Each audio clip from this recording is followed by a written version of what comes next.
Okay, so. Okay. Happy Tuesday. Happy Tuesday. We still don't know what this series is exactly. No. We need a theme song. Touching a door, ooh, in a special way. It is here to stay.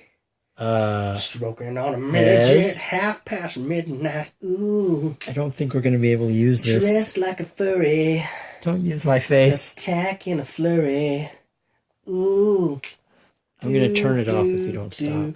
Making a circle of its intestines. No, don't turn it off. It was good. Oh.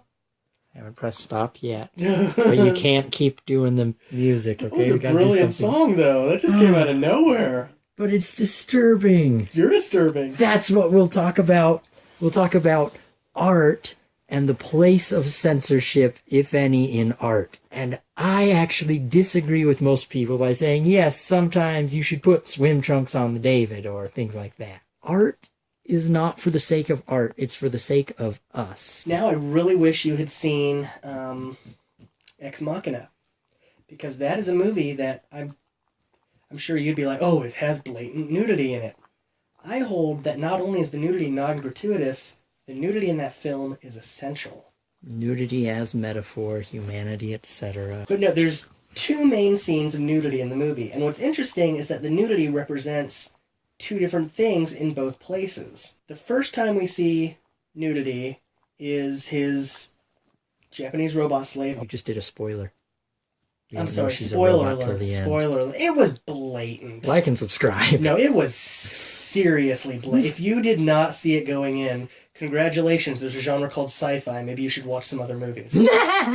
But anyway, okay, she's naked, and so you see a platonic human female. So anyway, so she starts peeling off her skin, and you realize... Wait, at the beginning?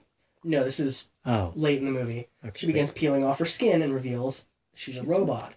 So what you see as this, basic, platonic, pure human form is merely a cover for the robot that's underneath. And the fact that she is peeling off the skin shows she is still a robot. She is, and she doesn't do any, there's no special ripping off. She just takes it off. It's not a rejection. She just is not human. It's just merely another accessory to her true robot self underneath. Then, in a complete 180 of that metaphor, at the end, you have Ava. You have her putting on human skin, and she's standing there naked. Now, earlier in the film, she had been robotic with just a human face and hands, and she attempts to be more human by putting on clothes and dressing up. But even when she's wearing clothes, even when she's dressed up, you can still see little areas around the edges where you can see her underneath robotic. She's just pretending to be human by that point. She is just disguising herself. At the end of the movie, she's putting on her skin, and she's standing there naked. And there's nothing titillating about it. It's not, there to, be a nude scene, ooh, edgy. It's there because there is no further artifice. She is platonic human character. And this has come after she's murdered someone. So after she murders someone, she's no longer a robot dressing up as a human. She is putting on the human skin, and as she puts it on, at first there's seams, but then they disappear. She becomes wholly, fully human. No artifice to hide from, nothing between her and the environment. She is human at that point. Had she been wearing clothes, that metaphor a lot of it would have been lost. Because in the movie, she already wore clothes, and she was not a robot. She was still a robot. She was not human yet. But in that moment of vulnerability, in that moment of nudity, it wasn't even, the rebirth metaphor. It was everything stripped away. This is who she is now. She is a human. Now, you could try to censor that, but so much would be lost in that. True. Basically, you're saying that censorship can hamper free expression, and things that we often censor can be used to impart a deep meaning. So what I wanted to say was, I heard, I forget where, but somewhere, that in medieval folklore type stuff, like in the Arthurian legend, they meet these metal men, and they said that there was sort of a reversal of values. In modern, the metal men, the not robots, were naked, and our modern sensibilities would say, oh, that implies their humanity, that's their human form. But the original intention, the historian said, was actually the exact opposite. If they wanted to show that they were humans, then they would give them human dignity, which would be them wearing armor.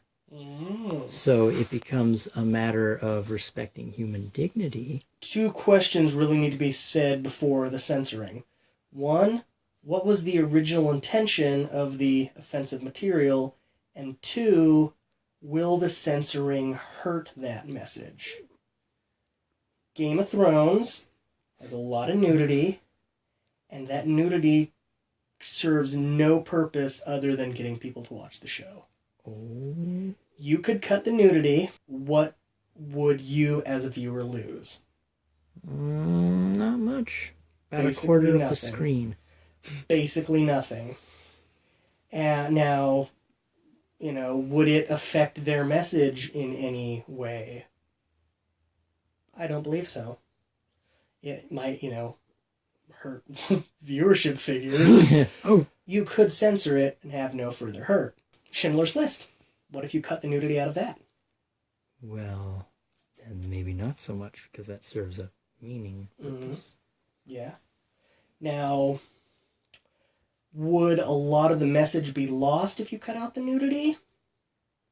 I don't necessarily think so, because there's enough else going on in the movie, and even though the movie does have very powerful themes, it is at least 80% just, an historical document. It is to show what has happened. Whereas, Ex Machina is complete just, metaphor and discussion. If you cut it out of Ex Machina, you would lose, very important message pieces, and more or less the climax and main point of the movie would be lost. If you cut out the nudity from Schindler's List, I don't think it would profoundly weaken the message. See, that's why I said there were 2 questions. So the question, answer to the first question, what was the intention of the creator? In this case, we'll say Steven Spielberg. I know movies are never just one person, except for The Room. Oh, hi, Mark. But his primary point to that was to show what was going on, and, as you said, human dignity, to show the lack of human dignity being afforded these people. Dignity. And that is an important point. Then, the second question, will it affect the message? I don't believe it would too profoundly impact the message to cut that out. If you use things that might otherwise be censored as a tool in art, I would say it would be useful to use it sparingly with careful consideration, not to just consider it ubiquitous for use in art. All right, I'll go ahead and say it.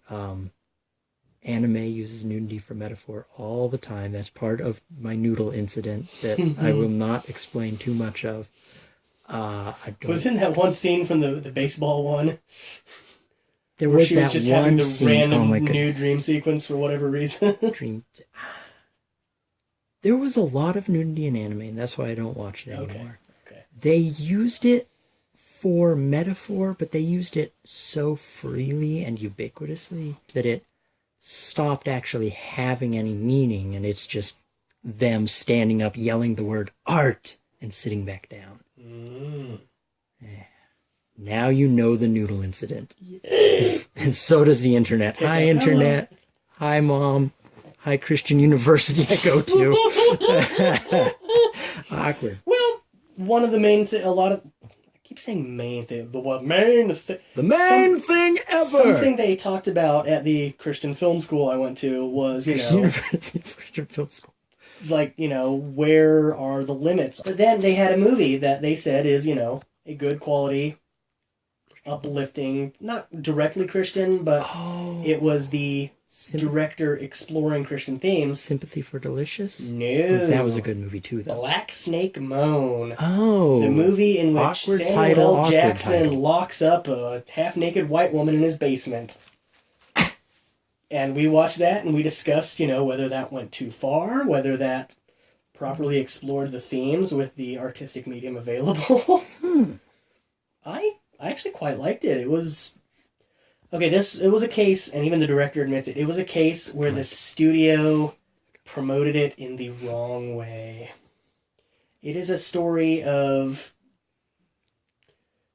addiction and people going beyond their limits and having to be, forcibly restrained to protect themselves and calming down, going back within their boundaries and stuff.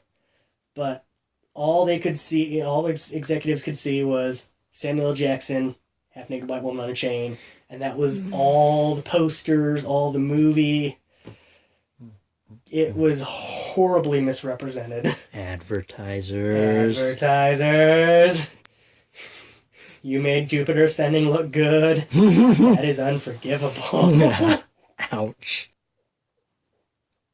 I think I've come to my own personal conclusion from all this. If you are going to include something that is, I don't know how to say it, include something that other people might say, hey, censor that, do so after careful consideration.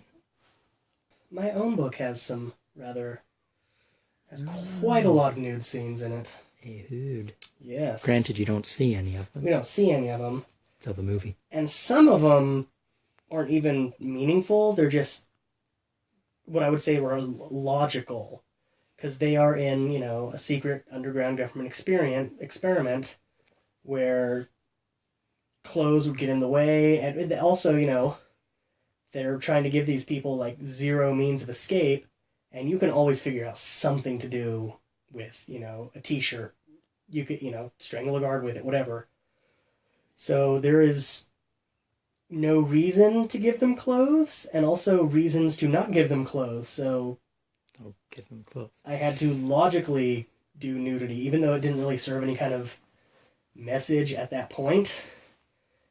It was and another part, a guy, gets burned half to death, and from the inside out with special gene things, and it would logically burn off his clothes.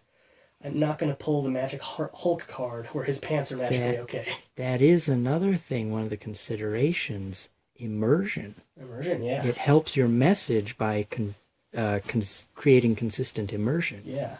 I like the solution they finally did for this new one. He's part of the team, right? Just give him super pants. They're blatant, direct super pants. There's an Avengers logo on the side. They're super pants. That is smart. That is smart. Doesn't break the immersion, and it's not pointlessly sketchy. Yeah, they risque, however you say. I don't know. They tried a little in the Incredible Hulk. They're give me the biggest pants you can. Oh, here they're stretchy and they're purple. It's okay, kind of. This one is no, they're official Avengers super pants. Iron Man's wearing his Iron Man suit. Captain America is wearing his specialized armor. Thor is wearing his mithril god armor, or whatever it is. Whatever it is. Hulk is wearing his stretchy pants. Stretchy pants. Stretch. And just a sec. Stretchy pants. That is so